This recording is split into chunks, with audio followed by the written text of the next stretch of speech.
Trump se retrouve seul au bord de la guerre. Il dit être prêt à frapper l'Iran. Il parle d'attaques imminentes, d'armadas envoyées, de décisions rapides. Mais au même moment, quelque chose d'inhabituel se produit sous les yeux du monde. Des pays qui d'habitude suivent Washington sans discuter commencent à dire non. Pas en coulisses, en public. L'Arabie saoudite et les Émirats arabes unis font savoir que, cette fois, les États-Unis ne pourront pas utiliser leur espace aérien pour attaquer l'Iran. Ce détail paraît technique. Il est en réalité explosif parce que si une guerre commence sans le soutien logistique habituel, tout devient plus risqué, plus imprévisible, plus coûteux, et ce n'est pas une querelle lointaine entre dirigeants. Quand les alliances se fissurent, ce sont les marchés, la sécurité et la stabilité mondiale qui vacillent, y compris ce qui touche directement ta vie. Mais voici la vraie question, celle que peu de gens posent. Que se passe-t-il quand une superpuissance menace et que ses alliés commencent à se détourner? Ce qui se joue ici dépasse largement une simple menace militaire. Officiellement, Donald Trump parle d'un accord à obtenir, sinon d'une attaque rapide et décisive contre l'Iran. Mais si on regarde les faits fournis, le tableau est plus large. Dans le Golfe, l'Arabie saoudite et les Émirats arabes unis indiquent clairement qu'ils ne laisseront pas leur territoire ni leur espace aérien servir à une attaque américaine. En parallèle, ailleurs dans le monde, d'autres signaux apparaissent. Au Venezuela, Delcy Rodriguez affirme publiquement qu'elle ne veut plus recevoir d'ordre de Washington. En Syrie, le président Ahmed al-Shara se rend à Moscou pour renforcer ses liens avec Vladimir Poutine. Au Royaume-Uni, Keir Starmer se rend en Chine pour parler commerce et intérêt national. Au Canada, Mark Carney assume que le pays a avancé et que la relation avec les États-Unis est irrémédiablement rompue. Pris séparément, chaque événement semble isolé, mais mis bout à bout, il dessine un schéma inquiétant. La vraie question est donc celle-ci. Et si le problème n'était pas la guerre annoncée, mais l'isolement qui l'entoure? Voici l'affirmation centrale, et elle est lourde de conséquences. Donald Trump menace la guerre au moment précis où le réseau qui rend ces guerres possibles commence à se retirer. Ce n'est pas une impression, c'est dit noir sur blanc. Le prince héritier saoudien Mohammed Ben Salman a expliqué au président iranien que l'Arabie saoudite n'autoriserait pas son espace aérien ou son territoire à être utilisé par les États-Unis pour une attaque contre l'Iran. Les Émirats arabes unis ont émis une déclaration similaire. Ce sont des faits. Ce détail change tout. Une frappe sans accès à ces espaces complique la logistique, ralentit l'exécution et augmente le risque d'escalade incontrôlée. Et pourtant, remarque ce qui manque dans les déclarations de Trump: aucune mention d'un soutien régional solide, aucune confirmation publique d'alliés prêts à suivre. C'est là que l'histoire bascule. Parce que quand les mots parlent de puissance, mais que les actions révèlent l'isolement, le signal envoyé au reste du monde est clair. Et ce signal, d'autres capitales semblent déjà l'avoir compris. Et maintenant, regarde comment tout s'accélère. Ce n'est plus seulement une question de qui soutient une attaque, mais de ce qui devient normal. Un président américain parle de frappe imminente contre l'Iran, pendant que des pays clés du Moyen-Orient expliquent publiquement qu'ils ne participeront pas. Dans le même temps, la Syrie renforce ses liens avec la Russie, le Venezuela rejette l'influence de Washington et des alliés historiques comme le Canada et le Royaume-Uni multiplient les ouvertures vers la Chine. Ce genre de basculement n'arrive pas en un jour. On l'a déjà vu dans l'histoire. Quand une puissance agit de façon imprévisible, les partenaires commencent à sécuriser leurs propres options. Pas par idéologie, mais par prudence. Ce qui est nouveau ici, c'est la vitesse. En quelques semaines, des décisions qui se prenaient discrètement se font désormais au grand jour. Et remarque ce qui est en train de se banaliser, l'idée que les États-Unis puissent lancer une action militaire majeure sans coalition claire. Ce qui aurait été impensable il y a quelques années devient une hypothèse discutée ouvertement. C'est là que le risque réel commence à apparaître. Parce que si cette normalisation continue, la prochaine étape pourrait arriver beaucoup plus vite qu'on ne le croit. Voici maintenant le point de rupture, celui qui change définitivement la lecture de cette histoire. D'un côté, Donald Trump affirme avoir eu une excellente conversation avec le président syrien Ahmed al-Shara, qu'il décrit comme très respecté. C'est factuel, il l'a dit publiquement. De l'autre, presque au même moment, ce même dirigeant syrien arrive à Moscou pour rencontrer Vladimir Poutine. Les images sont claires, la date est précise. Fin janvier, discussion directe avec le Kremlin pour renforcer l'alliance entre la Syrie et la Russie. Cette contradiction est centrale. Les mots parlent de relations positives avec Washington. Les actes, eux, vont dans la direction opposée. Et remarque ce détail troublant.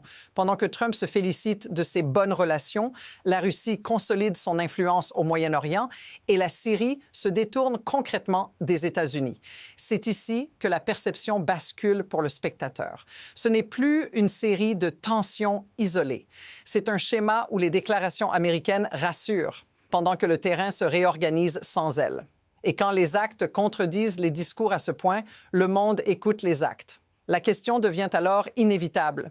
Que se passe-t-il quand même les partenaires supposés proches préparent déjà l'après? Et maintenant, tout se compacte en une mini-crise.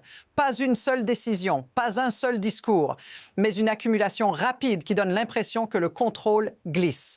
Donald Trump menace l'Iran de frappes rapides et propres. En réponse, un conseiller du guide suprême iranien avertit que toute attaque serait considérée comme le début d'une guerre, avec une réponse immédiate, totale et sans précédent, visant directement Tel Aviv et les soutiens des États-Unis. Ce n'est pas une analyse. C'est une déclaration officielle. En parallèle, de nouveaux mouvements militaires apparaissent. Des troupes danoises sont envoyées vers le Groenland. Le Canada déploie des patrouilleurs navals et ouvre un nouveau consulat sur place. Ailleurs, Washington parle encore d'options militaires, cette fois contre le Venezuela, après que Delcy Rodriguez affirme publiquement qu'elle ne veut plus être un instrument de Washington. Chaque élément pris seul pourrait sembler gérable. Ensemble, ils créent une pression constante sur plusieurs fronts sans désescalade visible. Et c'est là que l'histoire devient dangereuse. Quand trop de foyers s'allument en même temps, même une action limitée peut déraper. Alors la vraie question n'est plus ce que Trump veut faire, c'est celle-ci. Que se passe-t-il si cette dynamique continue encore quelques semaines? À ce stade, il faut ramener cette histoire à toi. Pas à Washington, pas à Téhéran, pas dans les palais présidentiels. À toi. Quand des alliances se fissurent et que les menaces militaires s'accumulent, les effets ne restent jamais abstraits. Ils se traduisent par de l'instabilité économique, des marchés qui vacillent, des prix qui montent, des routes commerciales qui se déplacent. Ce sont des décisions prises loin de toi, mais dont les conséquences arrivent très vite dans la vie quotidienne. Regarde les faits.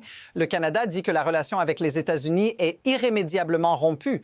Il se tourne vers la Chine et la Corée du Sud pour l'industrie, la défense, l'automobile. L'Union européenne signe un accord commercial massif avec l'Inde pendant que Washington impose des tarifs. Ce sont des emplois, des investissements, de l'influence qui changent de direction.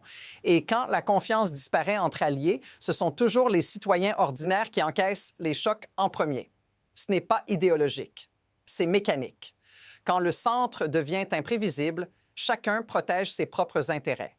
Si cette sensation te semble familière, dis-le dans les commentaires, parce que beaucoup commencent à reconnaître ce moment précis. Ce qui permet à tout cela de se produire n'est pas le chaos, mais un mécanisme très précis. Les systèmes de pouvoir ne fonctionnent pas à l'émotion, ils fonctionnent aux incitations. Quand un acteur devient imprévisible, les autres ne le confrontent pas toujours directement. Ils s'adaptent, ils déplacent leurs échanges, diversifient leurs alliances, sécurisent des alternatives. C'est exactement ce que montrent les faits que tu as vus. Le Canada parle ouvertement de passer à autre chose. Le Royaume-Uni affirme que l'engagement avec la Chine est dans son intérêt national. L'Union européenne signe un accord majeur avec l'Inde. Rien de tout cela n'est présenté comme une rupture idéologique. Tout est justifié au nom de la stabilité. Et c'est là que le point devient inconfortable. Le pouvoir aujourd'hui ne se mesure plus seulement en discours ou en menaces militaires. Il se mesure à la capacité de rassurer. Quand cette capacité disparaît, le système se réorganise sans bruit, mais avec efficacité. Les caméras restent braquées sur les déclarations choc, pendant que derrière, les leviers économiques, diplomatiques et stratégiques changent de main. Ce décalage entre le spectacle et la réalité est ce qui rend le moment actuel si dangereux. Parce que pendant qu'on regarde les mots, les structures avancent déjà. À partir d'ici, 2 trajectoires se dessinent et aucune n'est théorique. Première possibilité. Les menaces continuent. Donald Trump poursuit l'escalade verbale contre l'Iran, tout en parlant de frappe rapide. Mais sans soutien régional clair, chaque mouvement devient plus risqué. L'Iran, de son côté, a déjà prévenu qu'une attaque serait considérée comme le début d'une guerre totale, avec une réponse immédiate et sans précédent. Dans ce scénario, la moindre erreur de calcul peut déclencher quelque chose de bien plus large que prévu. Pas parce que quelqu'un le veut, mais parce que l'élan devient difficile à freiner. Deuxième possibilité. Le monde continue de s'ajuster sans attendre Washington. Les faits pointent déjà dans cette direction. Le Canada renforce ses liens avec la Corée du Sud et la Chine. L'Europe signe avec l'Inde. Le Royaume-Uni assume un virage économique vers Pékin. Pendant ce temps, la Russie consolide sa position au Moyen-Orient et des pays clés du Golfe refusent de servir de plateforme militaire américaine. Dans ce scénario, les États-Unis ne s'effondrent pas, mais ils cessent d'être le centre automatique des décisions. Et voici le détail crucial. Ces deux trajectoires peuvent avancer en même temps. Une tension militaire croissante et un isolement stratégique silencieux. Si c'est le cas, la prochaine étape n'est pas une annonce spectaculaire. C'est un mouvement déjà en train de se former hors caméra. Il y a une idée clé à retenir et elle change la lecture de toute cette séquence. Ce qui se joue ici n'est pas seulement une menace de guerre, c'est un test de crédibilité. Quand une puissance parle fort, mais que ses partenaires commencent à agir ailleurs, le centre de gravité se déplace sans déclaration officielle. Les faits que tu as entendus racontent tous la même chose. Des pays ferment leur espace aérien, signent de nouveaux accords, renforcent d'autres alliances, pendant que Washington multiplie les avertissements. En une phrase, voilà ce que révèle cette histoire. Le monde ne se demande plus ce que les États-Unis vont dire, mais ce qu'ils peuvent encore garantir. Et cette distinction est fondamentale, parce qu'une superpuissance n'est pas définie uniquement par sa force militaire, mais par la confiance qu'elle inspire à ceux qui l'entourent. La boucle reste ouverte. Soit les prochaines décisions recréent de la prévisibilité et resserrent les alliances, soit ce rééquilibrage silencieux continue, loin des caméras, jusqu'à ce qu'il devienne impossible à ignorer. Et quand ce moment arrive, il est déjà trop tard pour revenir en arrière. Si tu veux comprendre la suite avant qu'elle ne fasse la une partout, abonne-toi. Parce que ce que tu viens de voir n'est pas la fin de l'histoire. C'est le point de bascule.